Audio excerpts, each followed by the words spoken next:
The Assembly will hear an address by His Excellency Donald Trump, President of the United States of America. I request protocol to escort His Excellency and invite him to address the Assembly.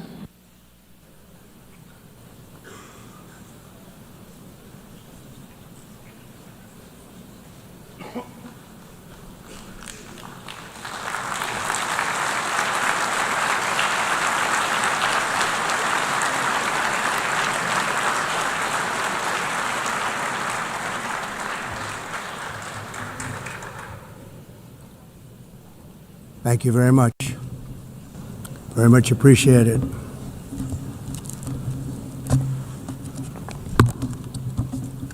And I don't mind making this speech without a teleprompter, because the teleprompter is not working. I feel very happy to be up here with you nevertheless, and that way you speak more from the heart. I can only say that whoever's operating this teleprompter is in big trouble.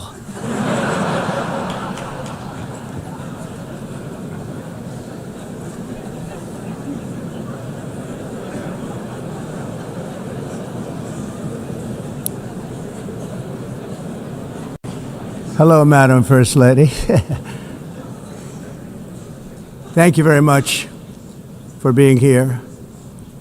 And Madam President, Mr. Secretary General, First Lady of the United States, distinguished delegates, ambassadors, and world leaders. 6 years have passed since I last stood in this grand hall and addressed a world that was prosperous and at peace in my first term. Since that day, the guns of war have shattered the peace I forged on 2 continents. An era of calm and stability gave way to one of the great crises of our time. And here in the United States, 4 years of weakness, lawlessness, and radicalism under the last administration delivered our nation into a repeated set of disasters. 1 year ago, our country was in deep trouble, but today, just 8 months into my administration, we are the hottest country anywhere in the world, and there is no other country even close. America is blessed with the strongest economy, the strongest borders, the strongest military, the strongest friendships, and the strongest spirit of any nation on the face of the earth. This is indeed the golden age of America. We are rapidly reversing the economic calamity we inherited from the previous administration, including ruinous price increases and record-setting inflation like we've never had before. Under my leadership, energy costs are down, gasoline prices are down, grocery prices are down, mortgage rates are down, and inflation has been defeated. The only thing that's up is the stock market, which just hit a record high. In fact, it hit a record high 48 times in the last short period of time. Growth is surging, manufacturing is booming. The stock market, as I said, is doing better than it's ever done. And all of you in this room benefit by that, almost everybody. And importantly, workers' wages are rising at the fastest pace in more than 60 years. And that's what it's all about, isn't it? In 4 years of President Biden, we had less than $1 trillion of new investment into the United States. In just 8 months since I took office, we have secured commitments and money already paid for $17 trillion. Think of it, 4 years, less than $1 trillion, 8 months, much more than $17 trillion is being invested in the United States. And it's now pouring in from all parts of the world. We've implemented the largest tax cuts in American history and the largest regulation cuts in American history, making this once and again the best country on earth to do business. And many of the people in this room are investing in America, and it's turned out to be an awfully good investment during this 8-month period. In my first term, I built the greatest economy in the history of the world. We had the best economy ever, history of the world. And I'm doing the same thing again, but this time it's actually much bigger and even better. The numbers far surpass my record-setting first term. On our southern border, we have successfully repelled a colossal invasion. And for the last 4 months, and that's 4 months in a row, the number of illegal aliens admitted and entering our country has been 0. Hard to believe, because if you look back just a year ago, it was millions and millions of people pouring in from all over the world, from prisons, from mental institutions, drug dealers. All over the world they came. They just poured into our country with the ridiculous open border policy of the Biden administration. Our message is very simple. If you come illegally into the United States, you're going to jail, or you're going back to where you came from, or perhaps even further than that. You know what that means. I want to thank the country of El Salvador for the successful and professional job they've done in receiving and jailing so many criminals that entered our country. And it was under the previous administration that the number became record-setting, and they're all being taken out. We have no choice. And other countries have no choice, because other countries are in the exact same situation with immigration. It's destroying your country, and you have to do something about it. On the world stage, America is respected again like it has never been respected before. You think about 2 years ago, 3 years ago, 4 years ago, or 1 year ago, we were a laughingstock all over the world. At the NATO summit in June, virtually all NATO members formally committed to increase defense spending at my request from 2% to 5% of GDP, making our alliance far stronger and more powerful than it was ever before. In May, I traveled to the Middle East to visit my friends and rebuild our partnerships in the Gulf, and those valued relationships with Saudi Arabia, Qatar, and the UAE and other countries are now, I believe, closer than ever before. My administration has negotiated one historic trade deal after another, including with the United Kingdom, the European Union, Japan, South Korea, Vietnam, Indonesia, the Philippines, Malaysia, and many, many others. Likewise, in a period of just 7 months, I have ended 7 unendable wars. They said they were unendable. You're never going to get them solved. Some were going for 31 years, 2 of them, 31, think of it, 31 years. One was 36 years. One was 28 years. I ended 7 wars. And in all cases, they were raging with countless thousands of people being killed.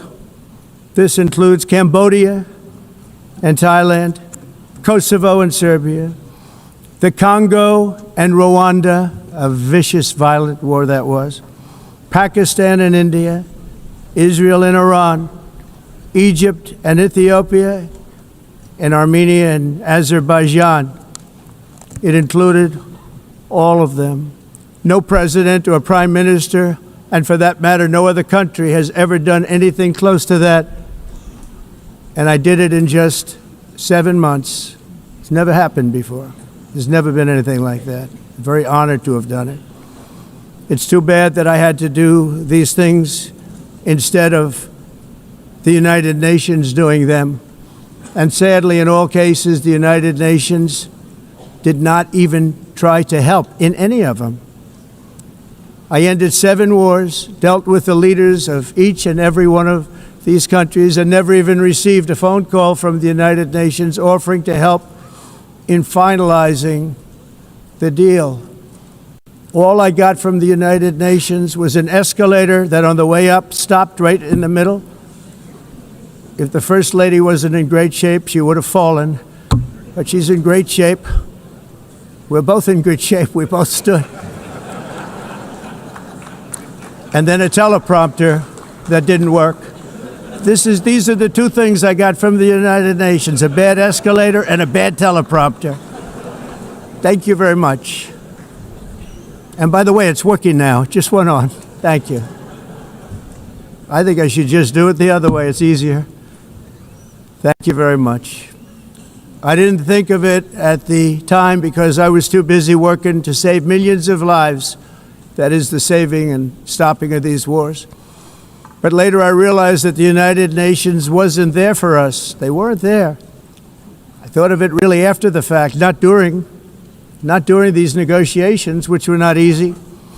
That being the case, what is the purpose of the United Nations? The UN has such tremendous potential. I've always said it.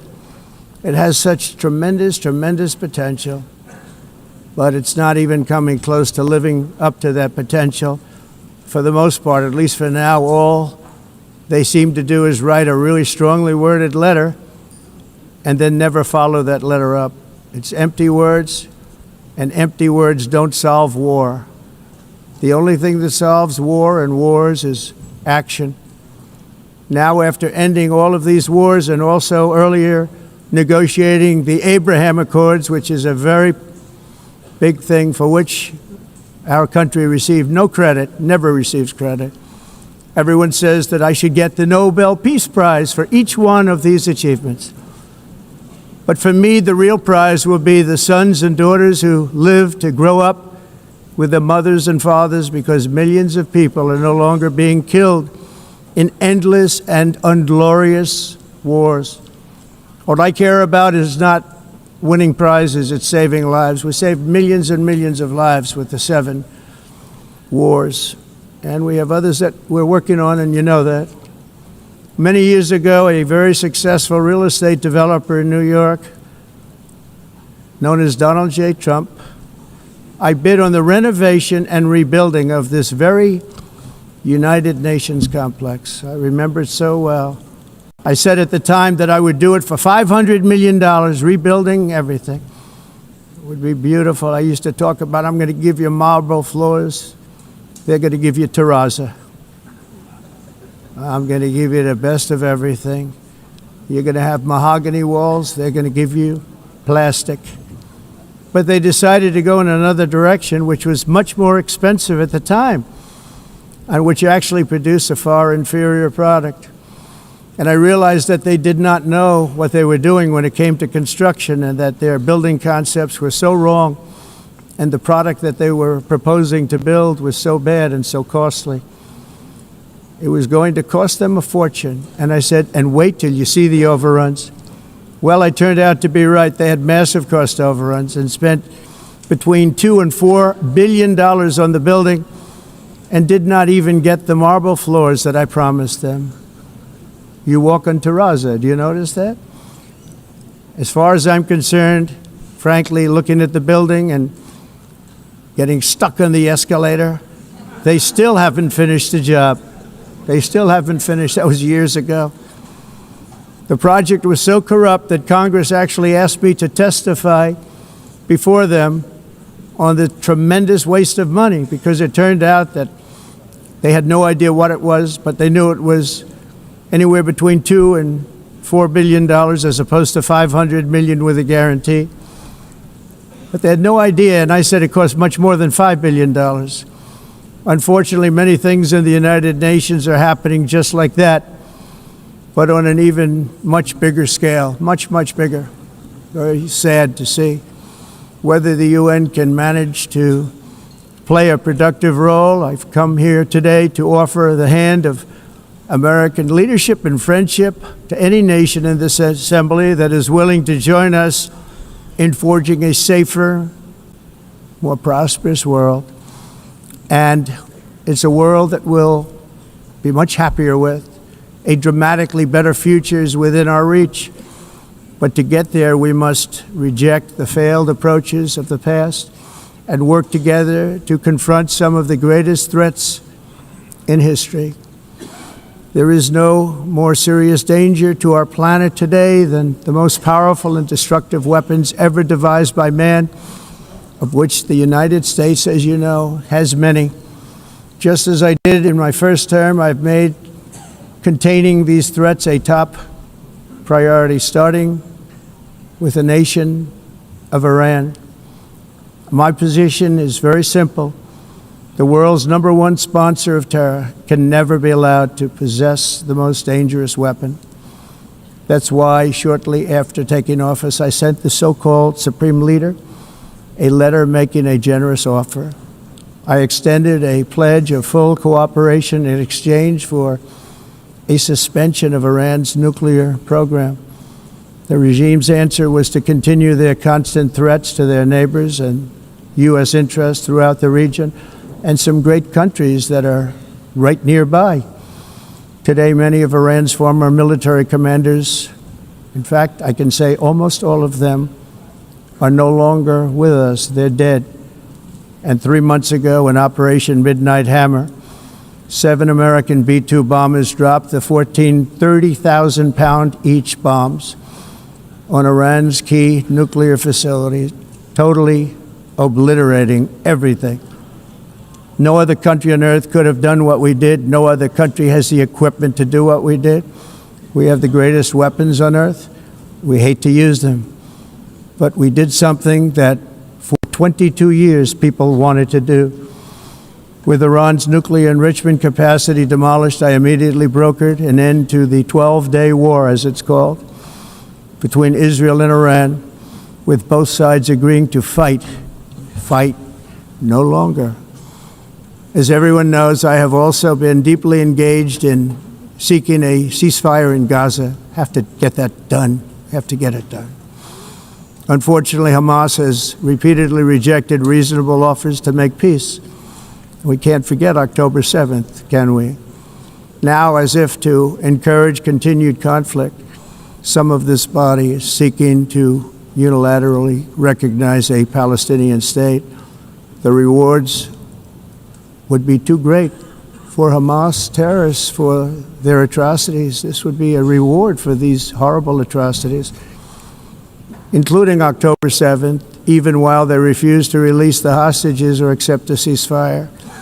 Instead of giving to Hamas and giving so much, because they've taken so much, they have taken so much. This could have been solved so long ago.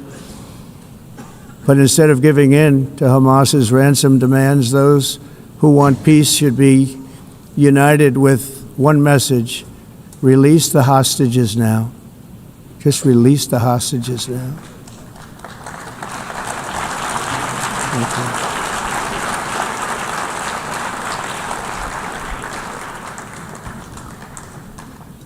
Thank you.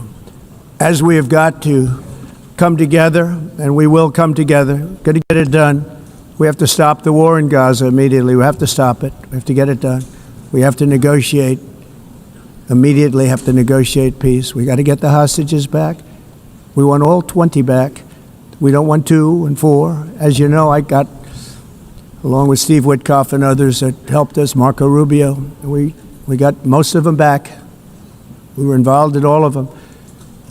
But I always said the last 20 are going to be the hardest, and that's exactly what happened.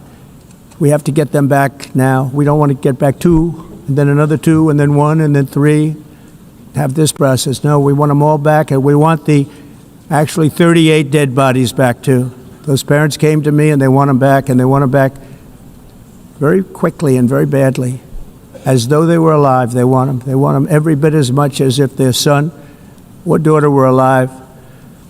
I've also been working relentlessly, stopping the killing in Ukraine. I thought that would be, of the 7 wars that I stopped, I thought that would be the easiest because of my relationship with President Putin, which had always been a good one.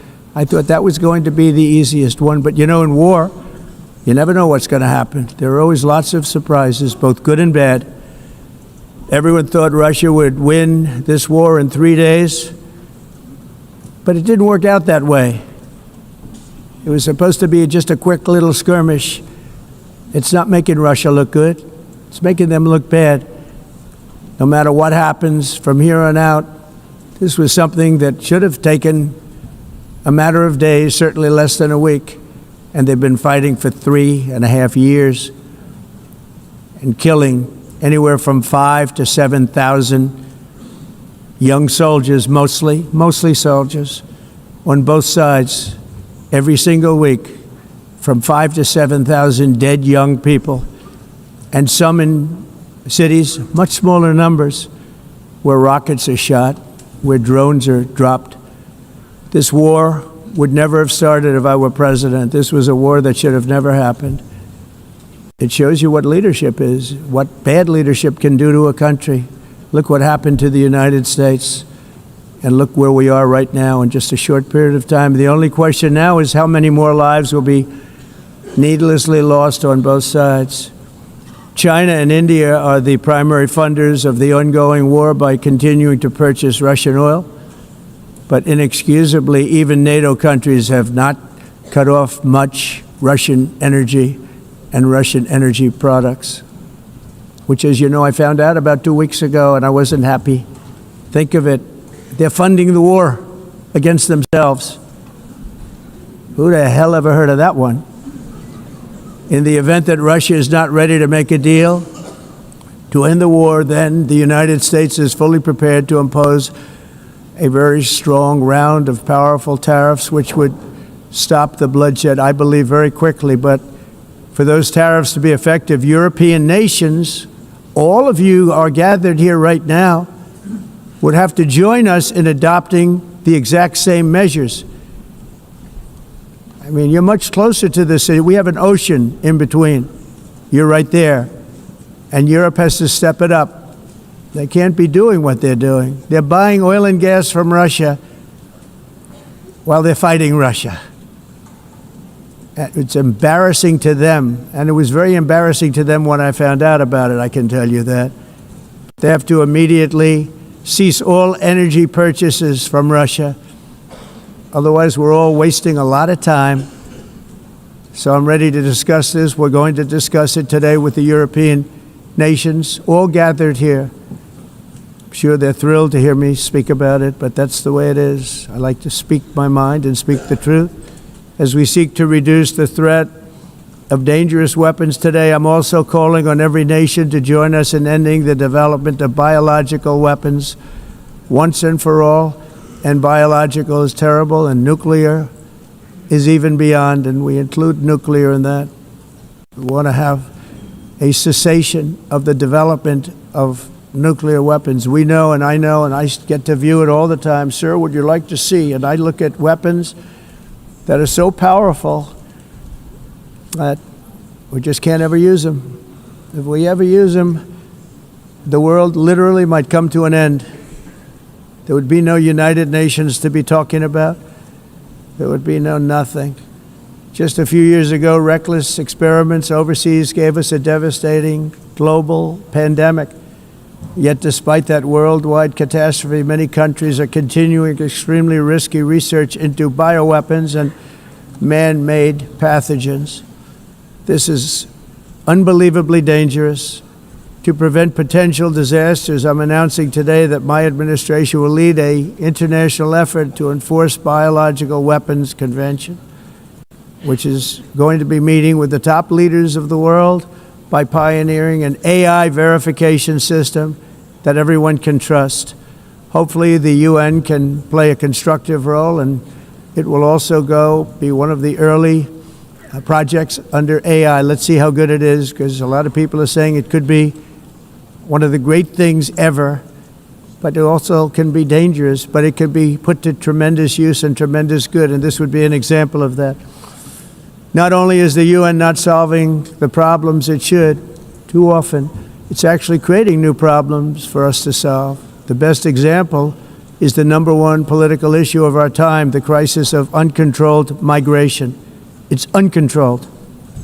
Your countries are being ruined. The United Nations is funding an assault on Western countries and their borders.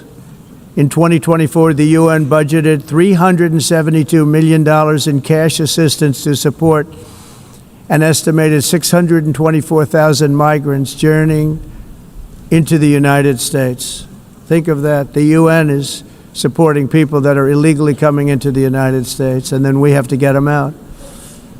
The UN also provided food, shelter, transportation, and debit cards to illegal aliens. Can you believe that? On the way to infiltrate our southern border. Millions of people came through that southern border. Just a year ago, millions and millions of people were pouring in, 25 million altogether over the 4 years of the incompetent Biden administration. And now we have it stopped, totally stopped. In fact, they're not even coming anymore because they know they can't get through. But what took place is totally unacceptable. The UN is supposed to stop invasions, not create them and not finance them. In the United States, we reject the idea that mass numbers of people from foreign lands can be permitted to travel halfway around the world, trample our borders, violate our sovereignty, cause unmitigated crime, and deplete our social safety net. We have reasserted that America belongs to the American people, and I encourage all countries to take their own stand in defense of their citizens as well. You have to do that because I see it. I'm not mentioning names. I see it, and I can call every single one of them out. You're destroying your countries. They're being destroyed.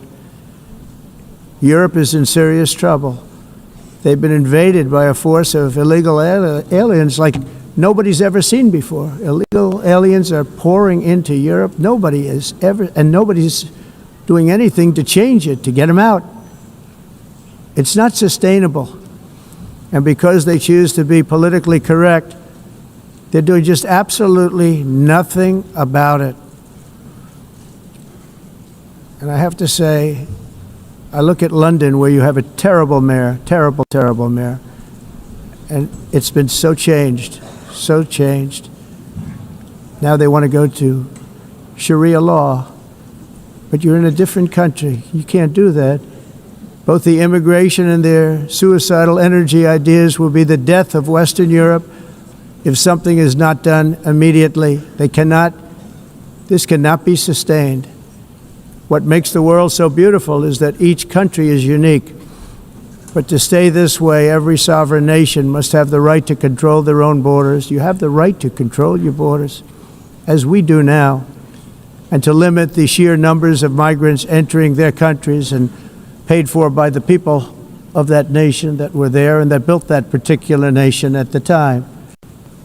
They put their blood, sweat, tears, money into that country, and now they're being ruined. Proud nations must be allowed to protect their communities and prevent their societies from being overwhelmed by people they have never seen before, with different customs, religions, with different everything. Where migrants have violated laws, lodged false asylum claims, or claimed refugee status for illegitimate reasons, they should, in many cases, be immediately sent home. And while we will always have a big heart for places and people that are struggling and truly compassionate, answers will be given. We have to solve the problem, and we have to solve it in their countries, not create new problems in our countries. And we are very helpful to a lot of countries that are just not able to send their people anymore. They used to send them to us in caravans of 25,000, 30,000 people each. These massive caravans of people pouring into our country, totally unchecked and unvetted. But not anymore.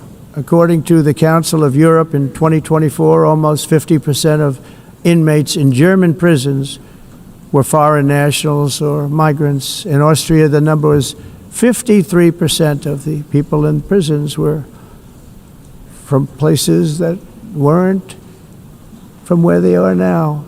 In Greece, the number was 54%, and in Switzerland, beautiful Switzerland, 72% of the people in prisons are from outside of Switzerland. When your prisons are filled with so-called asylum seekers who repaid kindness, and that's what they did, they repaid kindness with crime. It's time to end the failed experiment of open borders. You have to end it now. See, I can tell you, I'm really good at this stuff. Your countries are going to hell. In America, we've taken bold action to swiftly shut down uncontrolled migration. Once we started detaining and deporting everyone who crossed the border, and removing illegal aliens from the United States, they simply stopped coming. They're not coming anymore. We're getting a lot of credit, but they're not coming anymore. This was a humanitarian act for all involved, because on the trips up, thousands of people a week were dying.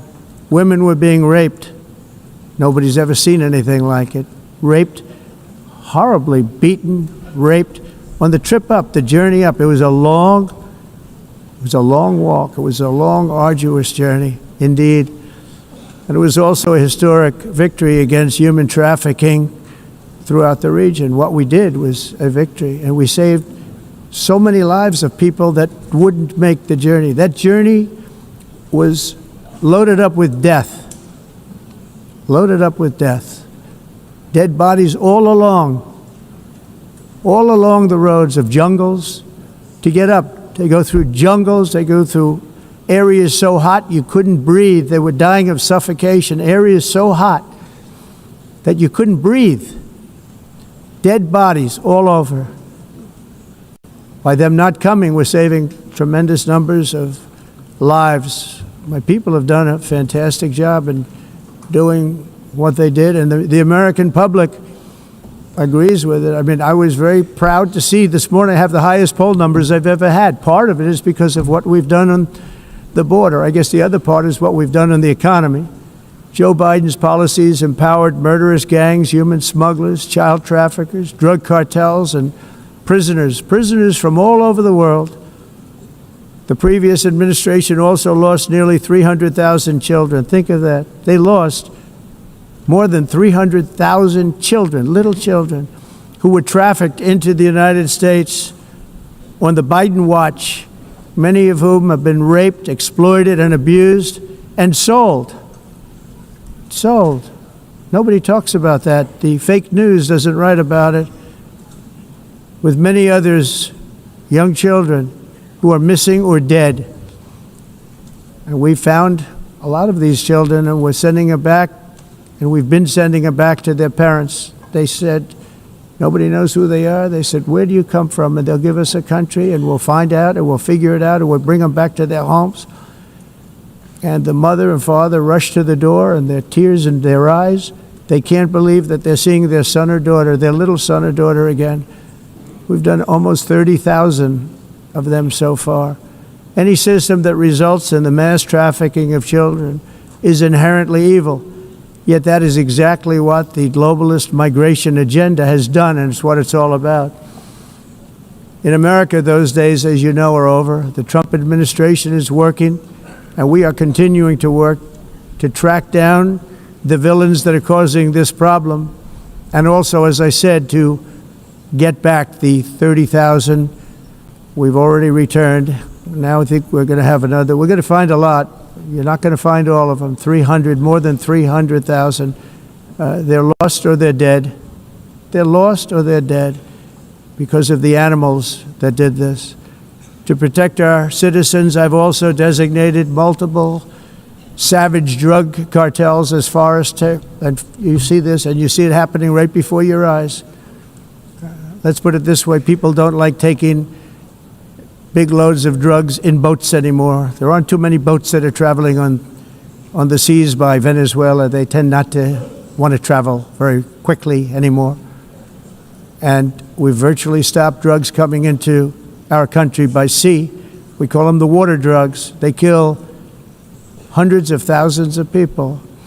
I've also designated multiple savage drug cartels as far as foreign terrorist organizations, along with two bloodthirsty transnational gangs, probably the worst gangs anywhere in the world, MS-13 and Tren de Aragua.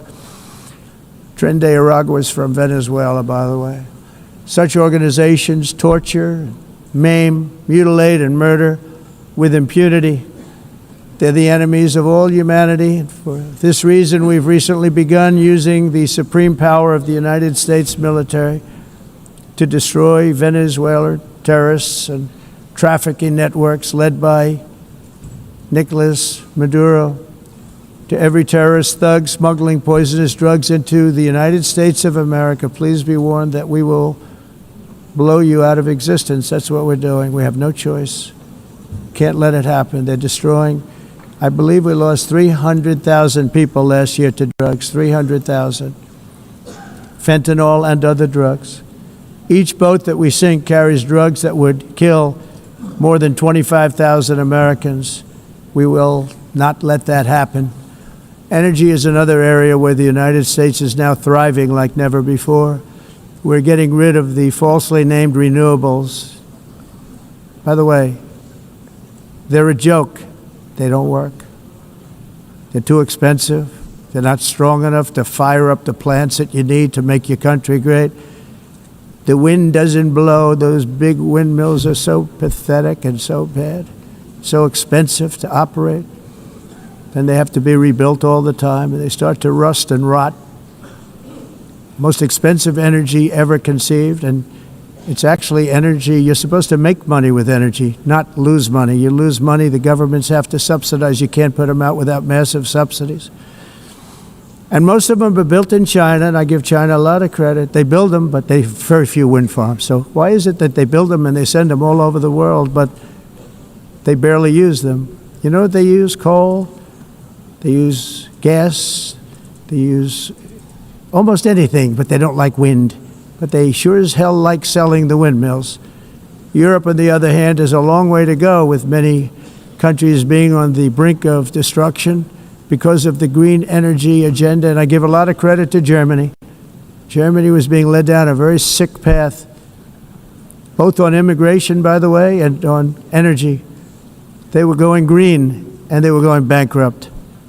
And the new leadership came in, and they went back to where they were with fossil fuel and with nuclear, which is good. It's now safe, and you can do it properly. But they went back to where they were, and they opened up a lot of different plants, energy producing plants, and they're doing well. I give Germany a lot of credit for that. They've said this is a disaster, what's happening. They were going all green. All green is all bankrupt. That's what it represents. And it's not politically correct. I'll be very badly criticized for saying it, but I'm here to tell the truth. I don't care. It doesn't matter to me. I'm in New York City. I'm feeling a lot safer. Crime, we're getting crime down. And by the way, speaking of crime, Washington, D.C. Washington, D.C. was the crime capital of America. Now it's after 12 days, it's a totally safe city. Everyone's going out to dinner. They're going out to restaurants. Your wife can walk down the middle of the street with or without you. Nothing's going to happen. My people have done a fantastic job. And yes, I called in the National Guard, and the National Guard took care of business. And they weren't politically correct, but they took care of business. We got 1,700 career criminals out, brought them back to where they came from, the countries where they came from, or put them in jails. Washington, D.C. is now a totally safe city again, and I welcome you to come. In fact, we'll have dinner together at a local restaurant, and we'll be able to walk. We don't have to go by an armor-plated vehicle. We'll walk right over there from the White House. They've given up their powerful edge, a lot of the countries that we're talking about, in oil and gas, such as essentially closing the great North Sea oil. Oh, the North Sea, I know it so well. Aberdeen was the oil capital of Europe, and there's tremendous oil that hasn't been found in the North Sea. Tremendous oil. And I was with the Prime Minister I respect and like a lot, and I said, you're sitting with the greatest asset. They essentially closed it by making it so highly taxed that no developer, no oil company can go there. They have tremendous oil left, and more importantly, they have tremendous oil that hasn't even been found yet.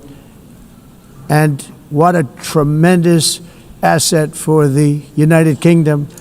And I hope the Prime Minister is listening, because I told it to him 3 days in a row. That's all he heard. North Sea oil, North Sea, because I want to see them do well. I want to stop seeing them ruining that beautiful Scottish and English countryside with windmills and massive solar panels that go 7 miles by 7 miles, taking away farmland. But we're not letting this happen in America. In 1982, the executive director of the United Nations Environmental Program predicted that by the year 2000, climate change would cause a global catastrophe. He said that it will be irreversible, as any nuclear holocaust would be. This is what they said at the United Nations. What happened? Here we are. Another UN official stated in 1989 that within a decade, entire nations could be wiped off the map by global warming. Not happening. You know, it used to be global cooling. If you look back years ago in the 1920s and the 1930s, they said, global cooling will kill the world. We have to do something. Then they said global warming will kill the world. But then it started getting cooler. So now they could just call it climate change, because that way they can't miss. It's climate change. Because if it goes higher or lower, whatever the hell happens, there's climate change. It's the greatest con job ever perpetrated on the world, in my opinion. Climate change, no matter what happens, you're involved in that. No more global warming, no more global cooling. All of these predictions made by the United Nations and many others, often for bad reasons, were wrong. They were made by stupid people that have cost their countries fortunes and given those same countries no chance for success. If you don't get away from this green scam, your country is going to fail. And I'm really good at predicting things, you know. They actually said during the campaign they had a hat, the best-selling hat. Trump was right about everything. And I don't say that in a braggadocious way, but it's true. I've been right about everything. And I'm telling you that if you don't get away from the green energy scam, your country is going to fail. And if you don't stop people that you've never seen before, that you have nothing in common with, your country is going to fail. I'm the President of the United States, but I worry about Europe. I love Europe. I love the people of Europe. And I hate to see it being devastated by energy and immigration. This double-tailed monster destroys everything in its wake, and they cannot let that happen any longer. You're doing it because you want to be nice. You want to be politically correct, and you're destroying your heritage.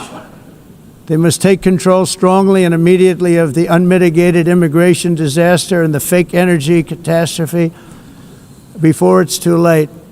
The carbon footprint is a hoax made up by people with evil intentions, and they're heading down a path of total destruction. You know, the carbon footprint was a big, big thing a few years ago. I remember hearing about the carbon footprint, and then President Obama would get into Air Force One, a massive Boeing 747, and not a new one, an old one with old engines that spew everything into the atmosphere.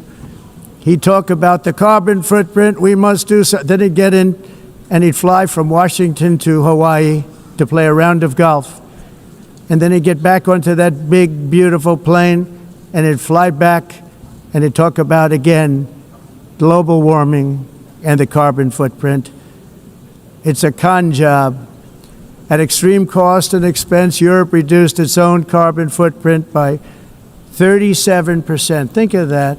Congratulations, Europe. Great job. You cost yourself a lot of jobs, a lot of factories closed, but you reduced the carbon footprint by 37%. However, for all of that sacrifice and much more, it's been totally wiped out, and then some, by a global increase of 54%. Much of it coming from China and other countries that are thriving around China, which now produces more CO2 than all the other developed nations in the world. So all of these countries are working so hard on the carbon footprint, which is nonsense, by the way. It's nonsense. You know, it's interesting. In the United States, we have still radicalized environmentalists, and they want the factories to stop. Everything should stop. No more cows. We don't want cows anymore. I guess they want to kill all the cows. They want to do things that are just unbelievable, and you have it too. But you know, we have a border, strong, and we have a shape, and that shape doesn't just go straight up. That shape is amorphous when it comes to the atmosphere. And if we had the most clean air, and I think we do, we have very clean air. We have the cleanest air we've had in many, many years. But the problem is that other countries, like China, which has air that's a little bit rough, it blows. And no matter what you're doing down here, the air up here tends to get very dirty because it comes in from other countries where their air isn't so clean. And the environmentalists refuse to acknowledge that. Same thing with garbage. In Asia, they dump much of their garbage right into the ocean. And over about a 1 week and 2 week journey, it flows right past Los Angeles. You've seen it. Massive amounts of garbage, almost too much to do anything about, flowing past Los Angeles, past San Francisco, and then somebody will get in trouble because he dropped a cigarette on the beach. The whole thing is crazy.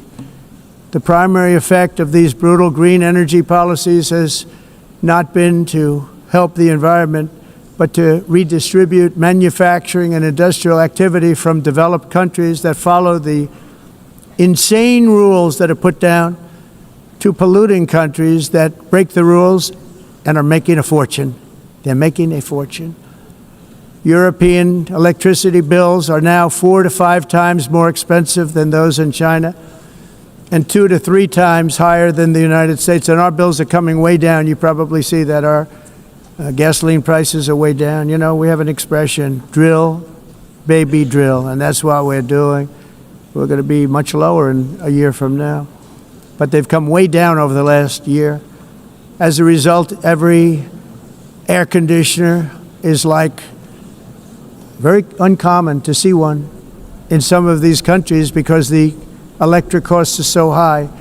So while the U.S. has approximately 1,300 heat-related deaths annually, that's a lot, Europe loses more than 175,000 people to heat deaths each year because the costs are so expensive you can't turn on an air conditioner. What is that all about? That's not Europe. That's not the Europe that I love and know. All in the name of pretending to stop the global warming hoax.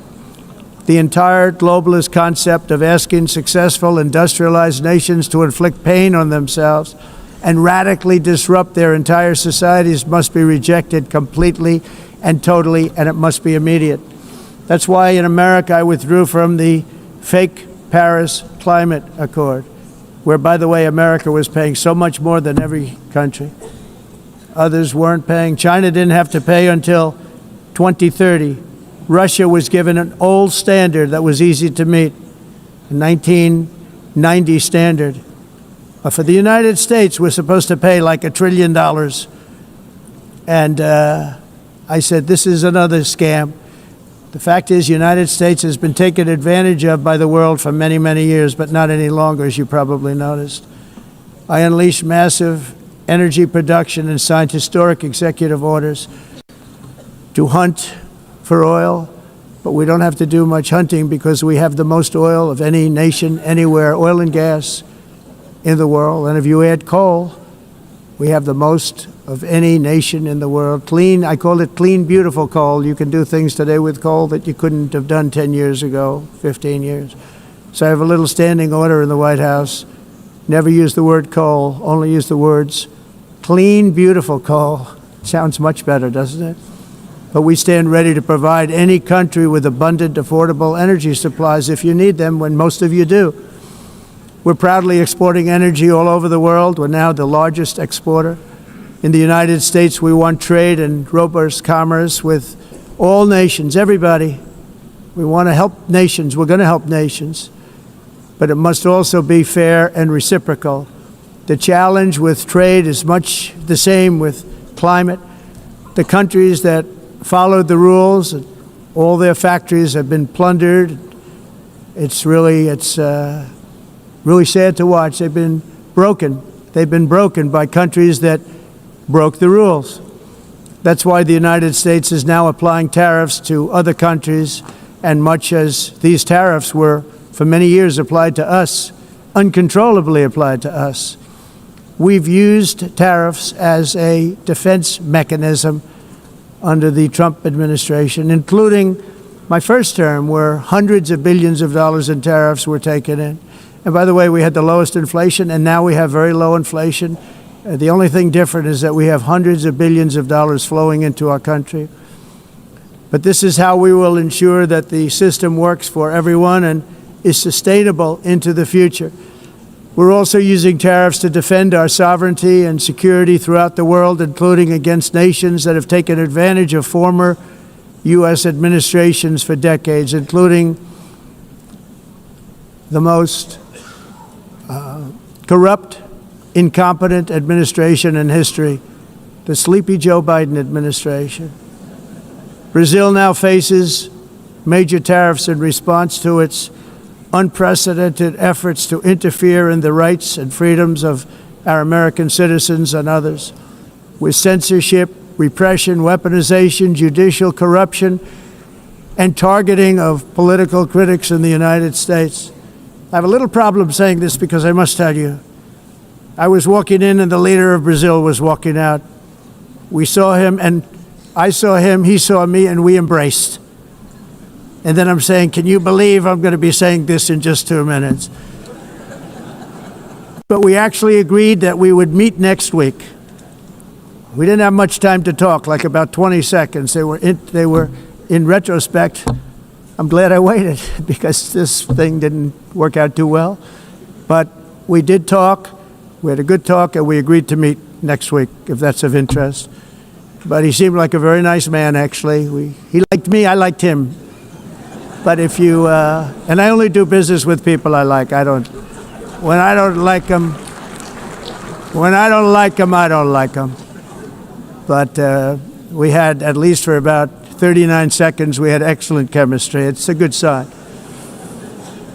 But also in the past, Brazil, can you believe this, unfairly tariffed our nation, but now because of our tariffs, we are hitting them back, and we're hitting them back very hard. As president, I will always defend our national sovereignty and the rights of American citizens. So I'm very sorry to say this, that Brazil is doing poorly and will continue to do poorly.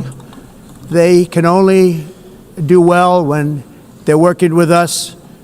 Without us, they will fail, just as others have failed. It's true. Next year, the United States will celebrate the 250th anniversary of our glorious independence, a testament to enduring power and American freedom and spirit. We will also be proudly hosting the 2026 FIFA World Cup, and shortly thereafter, the 2028 Olympics, which is going to be very exciting. I hope you all come. I hope that countless people from all over the globe will take part of these will be great celebrations of liberty and human achievement, and that together we all can rejoice in the miracles of history that began in July 4th, 1776, when we founded the light to all nations. And it's something really that an amazing thing came out of that date. It's called the United States of America. In honor of this momentous anniversary, I hope that all countries who find inspiration in our example will join us in renewing our commitment, values, and those values really that we hold so dear. Together, let us defend free speech and free expression. Let us protect religious liberty, including for the most persecuted religion on the planet today. It's called Christianity. And let us safeguard our sovereignty and cherish qualities that have made each of our nations so special, incredible, and extraordinary.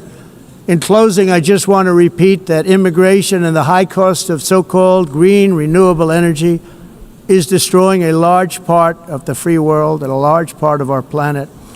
Countries that cherish freedom are fading fast because of their policies on these two subjects. You need strong borders and traditional energy sources if you are going to be great again. Whether you have come from north or south, east or west, near or far, every leader in this beautiful hall today represents a rich culture, a noble history, and a proud heritage that makes each nation majestic and unique, unlike anything else in human history or any other place on the face of the earth. From London to Lima, from Rome to Athens, from Paris to Seoul, from Cairo to Tokyo and Amsterdam to right here in New York City, we stand on the shoulders of the leaders and legends, generals and giants, heroes and titans who won and built our beloved nations, all of our nations, with their own courage, strength, spirit, and skill. Our ancestors climbed mountains, conquered oceans, crossed deserts, and trekked over wide open plains. They charged into thunderous battles, plunged into grave dangers, and they were soldiers and farmers and workers and warriors and explorers and patriots. They built towns into cities, tribes into kingdoms, ideas into industries, and small islands into mighty empires. You're a part of all of that. They were champions for their people who never gave up and who never, ever gave in. Their values defined our national identities. Their visions forged our magnificent destiny. Everybody in this room is a part of it in your own way. Each of us inherits the deeds and the myths, the triumphs, the legacies of our own heroes and founders who so bravely showed us the way. Our ancestors gave everything for homelands that they defended with pride, with sweat, with blood, with life, and with death. Now the righteous task of protecting the nations that they built belongs to each and every one of us. So together let us uphold our sacred duty to our people and to our citizens. Let us protect their borders, ensure their safety, preserve their cultures, treasure, and traditions, and fight for their precious dreams and their cherished freedoms. And in friendship and really a beautiful vision, let us all work together to build a bright, beautiful planet, a planet that we all share, a planet of peace and a world that is richer, better, and more beautiful than ever before. That can happen. It will happen. It will happen, and I hope it can happen and start right now, right at this moment. We'll turn it around. We're going to make our countries better, safer, more beautiful. We're going to take care of our people. Thank you very much. It's been an honor. God bless the nations of the world. Thank you very much. Bye.